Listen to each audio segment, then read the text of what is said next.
அப்போ 1.25 கோடி மக்கள் பைத்தியக்காரங்க, நீங்க புத்திசாலியா? அந்த மக்களின் நம்பிக்கையை பெற வேண்டும்ன்ற அக்கறை இப்ப கூட இல்ல பாருங்களேன் அவருக்கு. பைத்தியக்காரங்களான்னு ஜனங்களை பார்த்து ஓட்டு போடுவானயா?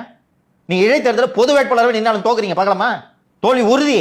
அதான் புதுசா சொல்றீங்க, எல்லாரும் தெரிஞ்சதுதானே சார். இல்லப்பா, நீ பாத்துருக்கலப்பா இந்த எலெக்ஷன் சமயத்துல போய் இந்த வேட்பாளர்கள்லாம் தோசை சுடுவாங்க, கேள்வி காலில் விழுவாங்க, துணி துவைச்சு கொடுக்கறது, துணி துவைச்சு கொடுப்பாங்க, பரோட்டா போடுவாங்க, தலித்துகள் குடியிருப்புல போய் உள்ள போய் அந்த கேள்விகள் எல்லாம் கட்டி பிடிச்சிட்டு போஸ்ட் கொடுப்பாங்க.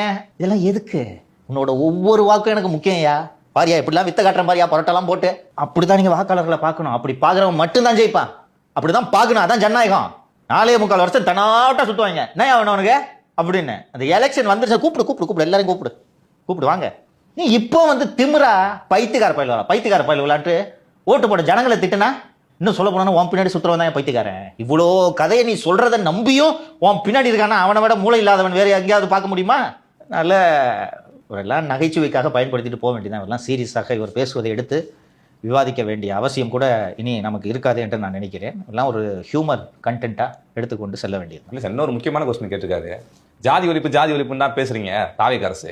ஆனா வந்து விஜய் அவர்கள் வந்து ஏன் பெரம்பூர்ல நின்னாரு, திருச்சி கிழக்குல நின்னாரு, வேற தொகுதியே இல்லையா அப்படின்னு கேட்கிறாரு. இவர் மட்டும் ஜாதி பார்க்காம தான் வேட்பாளர் போடுவார். அவரு எங்க நின்னா இல்லையா, அவர் ஜெயிச்சிட்டு பேசியா?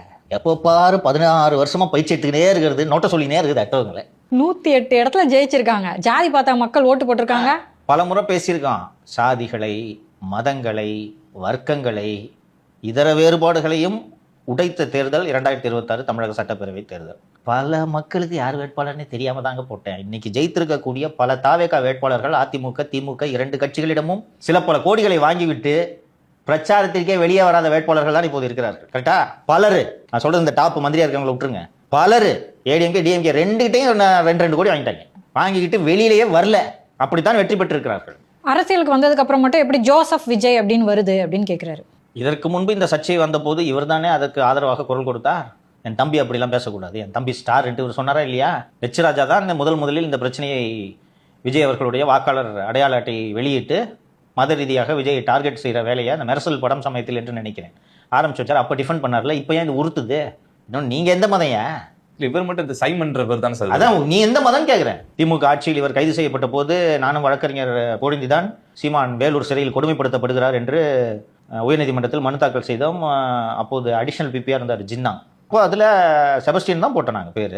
அப்போது இவர் எப்படி ஒரு இரட்டை நாக்கு படைத்தவர் என்பது தெரிகிறதா? நீங்கள் எந்த மதத்தை சேர்ந்தவர்? இன்னொன்று, இதை பேசுவதற்கான தேவை எங்கிருந்து வந்தது யோசிச்சு பாருங்க.